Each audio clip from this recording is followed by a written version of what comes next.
Minecraft is a big game. In just 16 years, Mojang has released over 1,000 versions, and some have been lost for more than a decade. But not every version came from Mojang. In 2016, a website filled with fake versions of Minecraft spread like wildfire across the internet, and the chaos that came after changed Minecraft forever. Let's talk about that. The year was 2016, and Minecraft was on fire, in a good way. Minecon was bigger than ever, Minecraft Story Mode still, existed, and they even released 3 new versions in 1 year. Ah, good times. But there was just one problem. How do you play old versions of Minecraft? A tool called MC Nostalgia had a few of them, and Mojang added those to the launcher in 2013. But there were still hundreds of Minecraft updates that nobody could find. And Minecraft, being the biggest game of all time, probably shouldn't have half of its history completely missing. So one man set out on a mission, Luigi 2600. Luigi was sort of a gaming historian. He ran his own online museum filled with old mods and maps for games like Doom, Quake, and even Mario. Who could have seen that coming? But he was also a huge Minecraft fan, and he spent the next few months scouring the internet for every trace of Minecraft's missing versions. Soon enough, he was sitting on a mountain of missing Minecraft media, ready for the world to see. In March 2016, Luigi released his magnum opus, Minecraft: The Lost Versions, and Minecraft was never the same. In just a few months, they had made their way across the entire internet. With Luigi's Lost Versions, a new faction of passionate players and YouTubers was forming around Minecraft history, and now there were millions of eyes on the early days of Minecraft. It was a new era in the Minecraft community, and Luigi 2600 was king. Or at least that's what should have happened. But that isn't the truth. None of it was. Because Luigi 2600 had lied. Let's rewind. Luigi put a lot of time into collecting these old versions of Minecraft, and no one can take that away. But he didn't do his research. When he happened to find a download link, he saved it and moved on, because no one on the internet ever lies, right? I'm posting false information on the web. Why? It's fun. It turns out they do, and whether Luigi knew it or not, his museum was filled with fraud. But the problem was, nobody knew that. Think about it. At this point, these versions were 7 years old. No one's gonna remember the exact version when Notch added trees, they just know it was a long time ago. So instead of calling Luigi out, the Minecraft community just went with it. For almost a year, everyone from famous YouTubers to dedicated researchers were talking about these huge new finds, because they didn't know they were being lied to. But that was about to change, and it all started with the lost Minecraft miners. Back in 2017, Minecraft history was on the rise. People were starting to care, but they didn't have anywhere to talk about it. Luigi's website was just a list of downloads. It didn't have a chat room or a forum they could use. And soon, they realized something. Minecraft player alone, weak. Minecraft players together, strong. They needed a town hall, some common ground where they could work together on saving Minecraft's history. With Luigi dividing his time between Minecraft and other games, he couldn't be the leader. So, Yoshi and some other names from the Lost Media Wiki rose to the challenge and created the very first community for Minecraft history, Minecraft Version Search. Honestly, MVS didn't do too much on their own, but they did bring us to the next big name in our story, Mr. Sheep. Sheep loved Minecraft history, and soon not only did he take over MVS, but he founded his own team called the Lost Minecraft Miners. In just a few months, they had their own website, a Discord, and thousands of fans eagerly waiting for every single find. But as people started talking and Minecraft's earliest players came out of the shadows, they started to realize that something was fishy about Luigi 2600.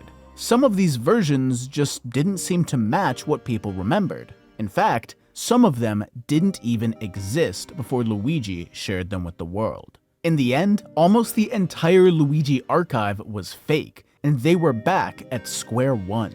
It was time to get to work. Over the next year, the Lost Minecraft miners worked tirelessly, day after day, to hunt down some of the first Minecraft versions ever released, and they made some insane progress. Even just a few months in, they had already found over 40 versions from Classic, InDev, InfDev, Alpha, Beta, all over the Minecraft timeline. They even had people from Mojang asking to see their finds so they could add them to the launcher, since apparently Mojang lost their own game. LMM was huge. There was just one problem. Everything was private. The Lost Minecraft miners were popular and important, but they were also a closed community, Sheep's own little clique of people he trusted. And not only that, but all of their finds were private as well. If they found a version, the rest of the world could go kick rocks. It was theirs until they decided otherwise. And to a lot of people, that didn't sit right. It went against the entire spirit of archiving. And because of that, LMM was about to get a new rival, Omniarchive. If you've seen any of my videos on Minecraft history, you've heard everything there is to know about Omniarchive. But if not, here's the cliff notes. Omniarchive is the biggest community for Minecraft history ever created. It started out as a small Discord run by a legend named Half of a Kebab, aka Lewis, and today, 7 years later, it's got nearly 10,000 people gathered together to save Minecraft's history, including me. But back in 2018, they were new in town, and the Lost Minecraft miners were the big bullies on the block. They owned Minecraft history, or at least tried to. And even if you found something on your own, they demanded a cut of the credit. So when Omniarchive started taking a piece of that pie, LMM was not happy. Lewis and Sheep tried to work things out at the start, keep the peace. But soon, they were at each other's throats, and things got ugly. Names were called, threats were made, and some pretty nasty accusations got sent both ways. By the end of 2017, Omniarchive and Lost Minecraft miners were locked in an all-out war. Every week, a new fight would break out, and no matter who came out on top, it never stopped. But all the while, they were still doing good work, making new discoveries. And no matter what side you were on, you were still helping. Even if Lewis and Sheep were pretty much having a gang war, Minecraft's history was in a very good place. After all, everyone just wanted to see the community succeed, right? Enter Hans. 7 years ago, when Minecraft archives were just getting off the ground, Hans was a respected name. In fact, he was something of a historian himself. He discovered more than a few lost versions and servers, and was a pretty big part of the community early on. But almost as soon as he started, he ran into some issues with the other members, specifically of the Lost Minecraft miners. Like they always had, LMM kept their finds private, but Mr. Sheep couldn't help but brag about the work they had done. See, Omniarchive and LMM mostly had the same versions as each other, but the Lost Minecraft miners claimed that they had 6 more versions completely private that nobody else had found. The problem was, nobody had seen them, and when people started asking about these rare versions, Sheep's story kept changing. First, he sent the wrong versions. Then he said they were on an old hard drive, but he never bothered to turn it on. After that, he claimed he had already shared them before LMM went private, but Lewis was around back then, and he never saw them. Eventually, Sheep started pointing fingers at the other staff, but none of them had ever seen these rare versions either. And in the midst of all of this, one of these so-called private versions turned out to be a fake, courtesy of the one and only Luigi 2600. After weeks of deception and excuses, Hans had enough. He was convinced that Mr. Sheep was a liar, a cheat, a fraud, and he was going to prove it to the world with this: Mr. Sheep's lies. Hans sent this picture to anyone that would listen, hundreds of people all throughout the community, all in an attempt to ruin Sheep and his projects. To tell you the truth, today, we really don't even know whether Sheep was lying or not. But what we do know is that this marked the beginning of the end for Lost Minecraft miners. Sheep's reputation was shot, and Lewis's community was the perfect safe haven for all of the LMM members that were jumping ship. By the middle of 2018, Lost Minecraft miners had completely crumbled. Mr. Sheep pulled the plug. And then there was one: Omniarchive, the last home for Minecraft history.